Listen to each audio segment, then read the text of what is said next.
Welcome. Tonight we're going to talk about nationalism and composers who are going to combine their cultural heritage with their own music. Nationalism, let me give you a definition right off the bat so you can see it.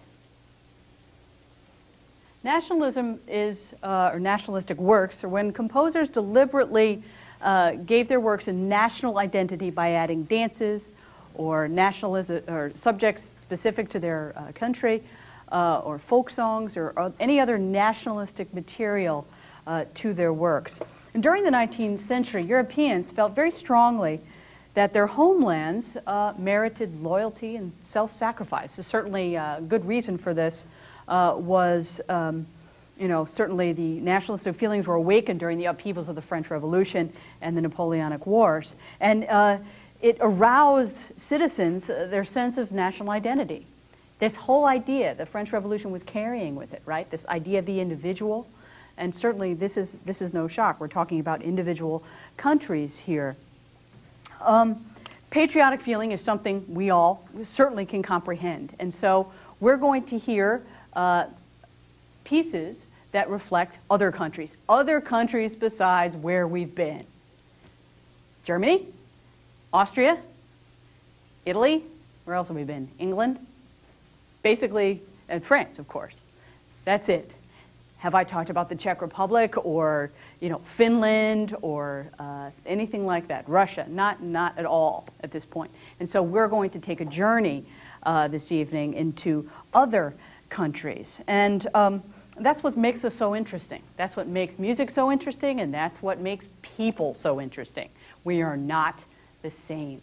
And so we have the benefit tonight of hearing music from different places. And please remember, I have to keep reminding ourselves that there's a whole other world out there. There's also the eastern half of the world, and certainly there is music of those particular countries as well. So we're missing quite a lot. But any kind of cultural music is so important and so wonderful because of the fact that it's different, right?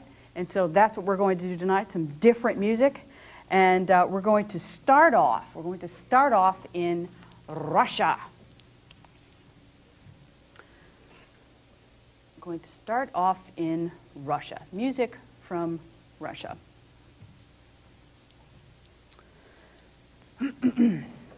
Some of the most distinctive national music arose in Russia because folk song in Russia invaded everyday life. Every music, carpenter, bricklayer, doorkeeper, cabinet man, every peasant woman, laundry maid and cook, every nurse and wet nurse, all bring the folk songs of their villages with them to Petersburg, Moscow, to each and every city, and we hear them the whole year round, wrote a 19th century Russian music critic. And folk music from Russia sounds different from that of Western music. Quite often we hear different sounds from Russia, namely different kinds of scales. Do you remember at that second or third class I was talking about church modes, right? A mode as opposed to a scale. It sounds otherworldly. That's why Gregorian chant sounds spiritual to us, because it's not based on our major-minor system. And that's what some of the Russian folk music has in it. Also, we have irregular meter as well. So it makes it very, very distinctive. Before 1800, there were really no important Russian composers. Why? Well, the Tsars imported who? The Italians and the Germans into their courts. So the first composer, who we call the father of Russian music, Mikhail Glinka, 1804 to 1857. His opera, get this, A Life for the Tsar, written in 1836, incorporated, of course, peasant dances and folk tunes of Russia in a very, very convincing way. And it kind of laid the groundwork for other composers to come up as well. In the 1860s, a true, quote, school happened in Russia. And, of course, national music, wonderful national music, is going to come with it.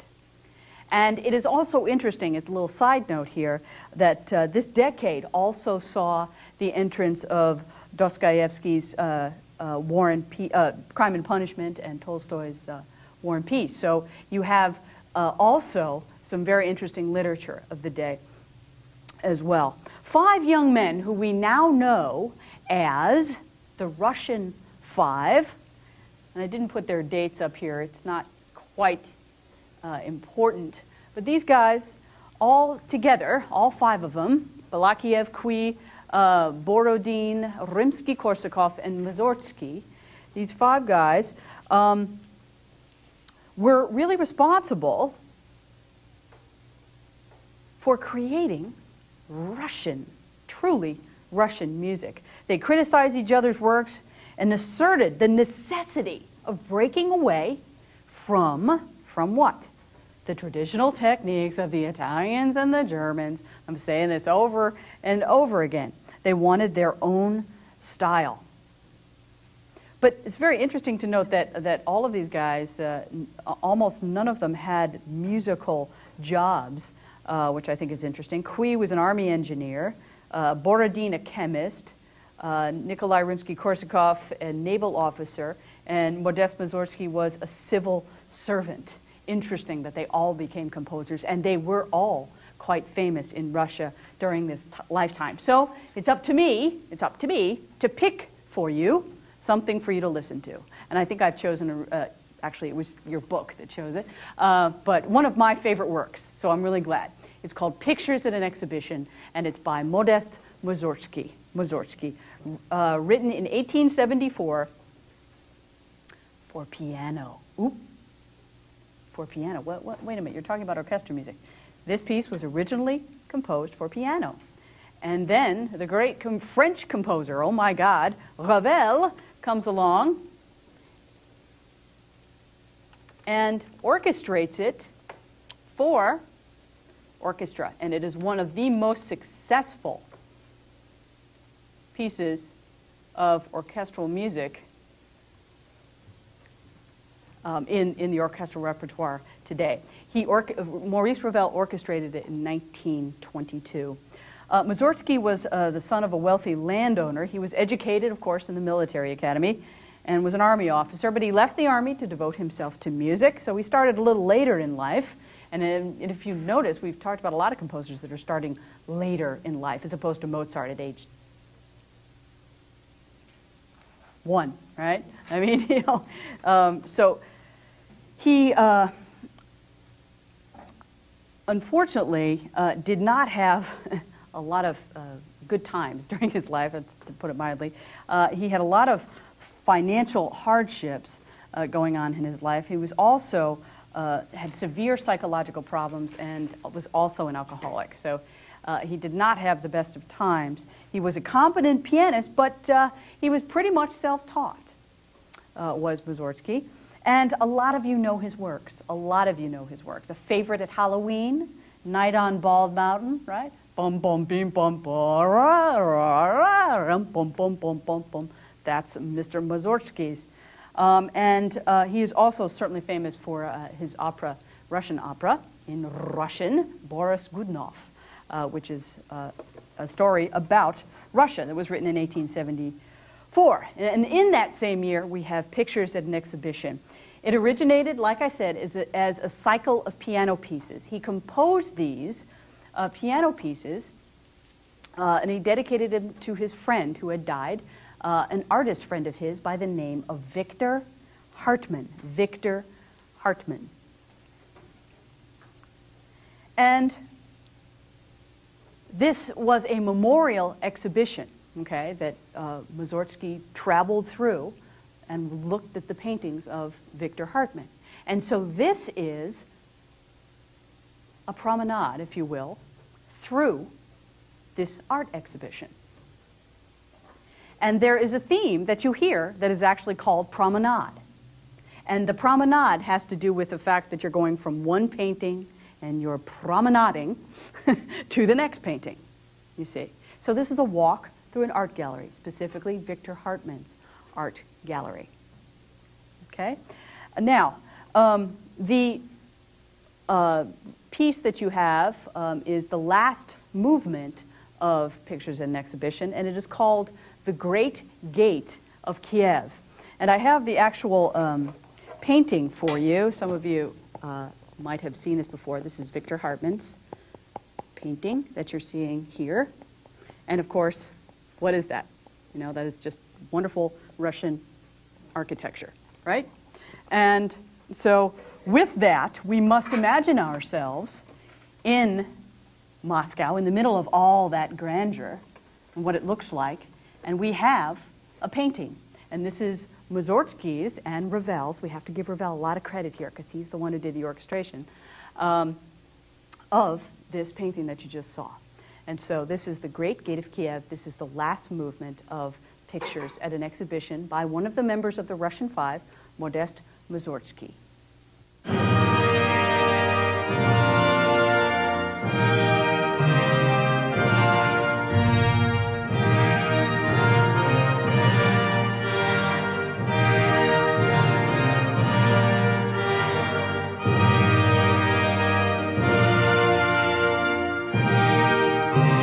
That was The Great Gate of Kiev by Modest Mussorgsky. Certainly a huge, huge piece of music. So you have that image of beautiful square and looking at all that wonderful Russian architecture.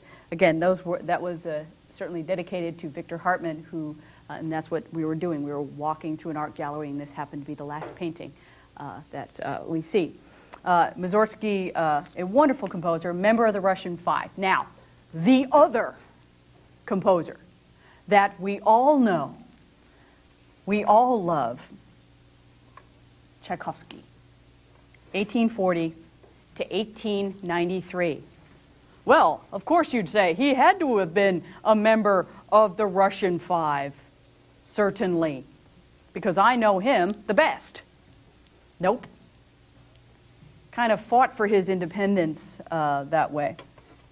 You'd have to say Tchaikovsky, one of the most famous Russian composers. We know him well from what? What piece? What piece do we all love? Da da da da da da da. Right, the Nutcracker, the Tutu Fest. We love it. It is beautiful, beautiful music. He really had a flair for certainly composing the ballet, for the ballet. He is, of course, born in Russia. When he was 10, his family moved to St. Petersburg, and he studied government. And he, too, was a late bloomer. He started to study music at the relatively late age, of 21. And but he really wanted to be a musician. And he said to his sister, he wrote to his sister, "Sooner or later I shall abandon my present job for music. Of course, I won't resign from my present job until I'm certain that I am no longer a clerk, but a musician." And the next year he does. He becomes a musician, and he resigns from his post. And he improved certainly rapidly, rapid progress. And he actually became professor of harmony at the new Moscow Conservatory, a position he held for 12 years. And to make up for his late start, he composed like a maniac. And at the age of 30, he had composed his first great orchestral work, and I've already mentioned it, Overture Fantasy, Romeo and Juliet. Right off the bat, we're looking at something very, very dramatic. Tchaikovsky, as we might not know as we listen to these wonderful ballets, he had a really difficult, very, very tragic life. Romeo and Juliet is a good example, you know? It's tragedy. And he often composed music about doomed love, Romeo and Juliet being one, Hamlet being another, and other music that would lead you to believe that this composer had another side to him besides the ballet that we all know and love. In 1877, Tchaikovsky married. He married a 28-year-old conservatory student who just absolutely adored him and his music. 2 weeks later, he waded, W-A-D-E-D, in the Moscow River, intending to commit suicide. And this would not be the first time. There was tragedy in his life that we have only learned about, I would say, probably in the last, I don't know, 40 years or so. So he jumps out into the river but doesn't succeed. Right? He's trying to get pneumonia or do something, you know, and he did not succeed.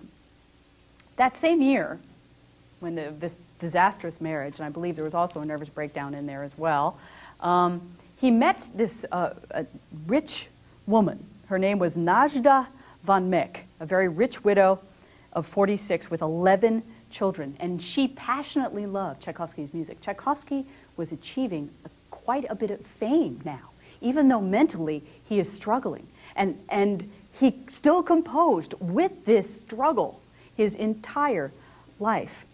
Anyway, Ms. von Meck gave him money to compose. And he, to quit his conservatory position and devote himself to composition. And for 14 years, they never met, but they corresponded.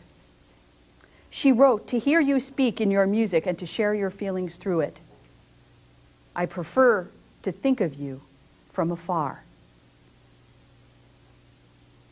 Tchaikovsky was deeply hurt when she basically abruptly cut him off. "This situation lowers me in my own eyes," he wrote to her son-in-law. "It makes the memory of the money I accepted from her almost unbearable." But during these years, again, Tchaikovsky conducted his own works. He was very, very famous and achieving success not only in Russia but throughout Europe. But his success did not bring peace. His brother observed the weariness and suffering which sprang up in Tchaikovsky's soul reached their greatest intensity at the moment of his greatest triumphs. In 1891, he came to the United States, and his music was well loved. Now the other side of the coin. Those of you who know Tchaikovsky's music, for example, the Overture to 1812, does that end really soft? Bang, right? You even have cannons. It is not soft. Well, I'll tell you that no matter what you're listening to in Tchaikovsky, it ends big. It ends huge with a bang. Except for the last symphony. Symphony Number 6. Symphony Number 6 ends not like any other piece of his. Interesting. Symphony Number 6, subtitled the Pathétique. Where have we heard that before? Beethoven, right? What does that word mean? Pathetic. Something's not right. When you play that piece of music, you are involved with somebody who is, I believe, writing their own death.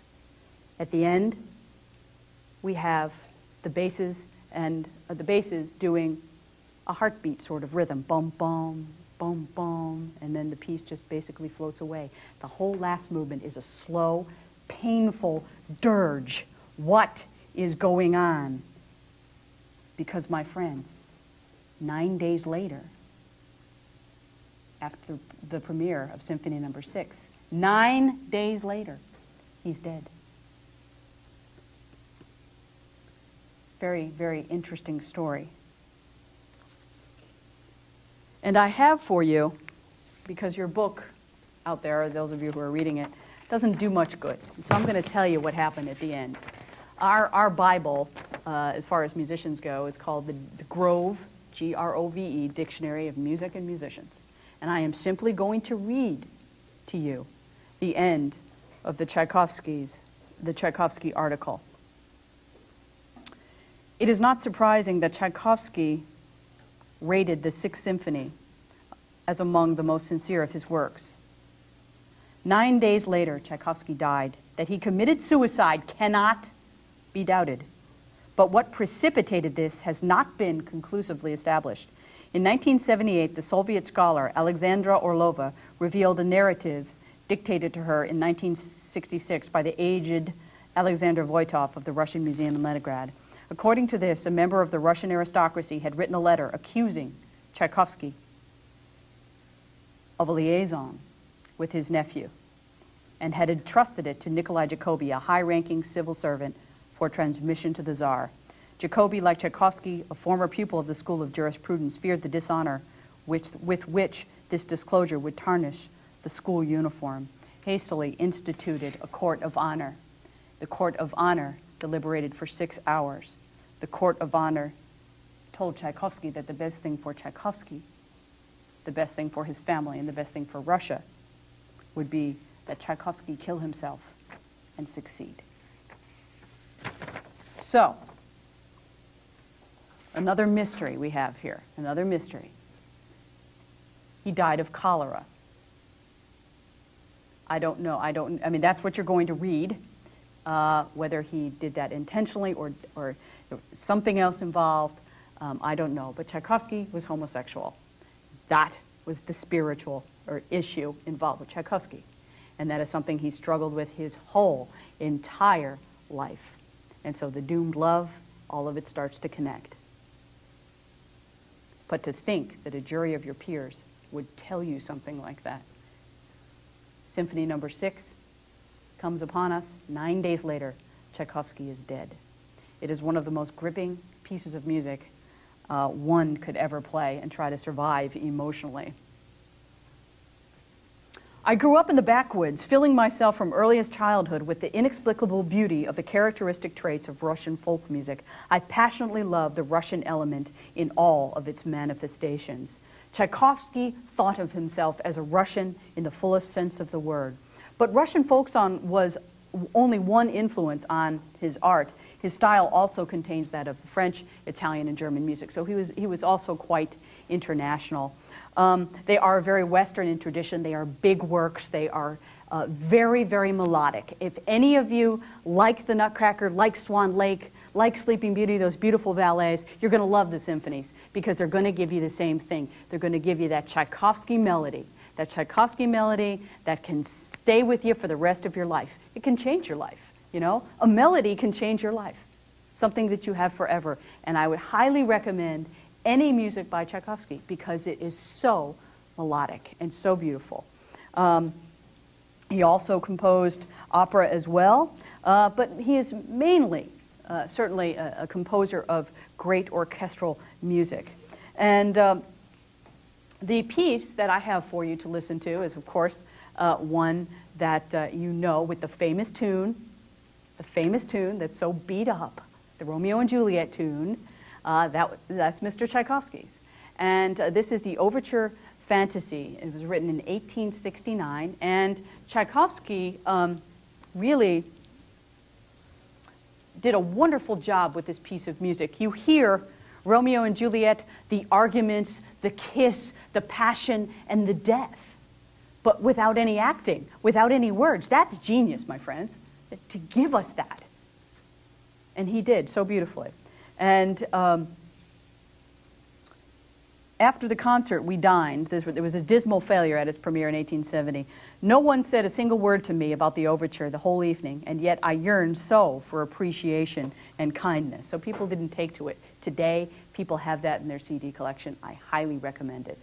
And again, it's an overture fantasy. It's a one-movement piece, right, based on, of course, the wonderful story of Romeo and Juliet. So, enjoy.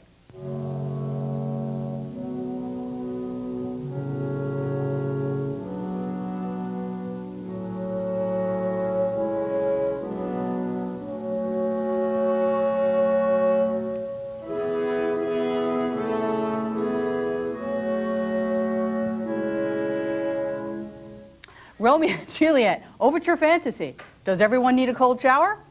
I think everybody in this room does.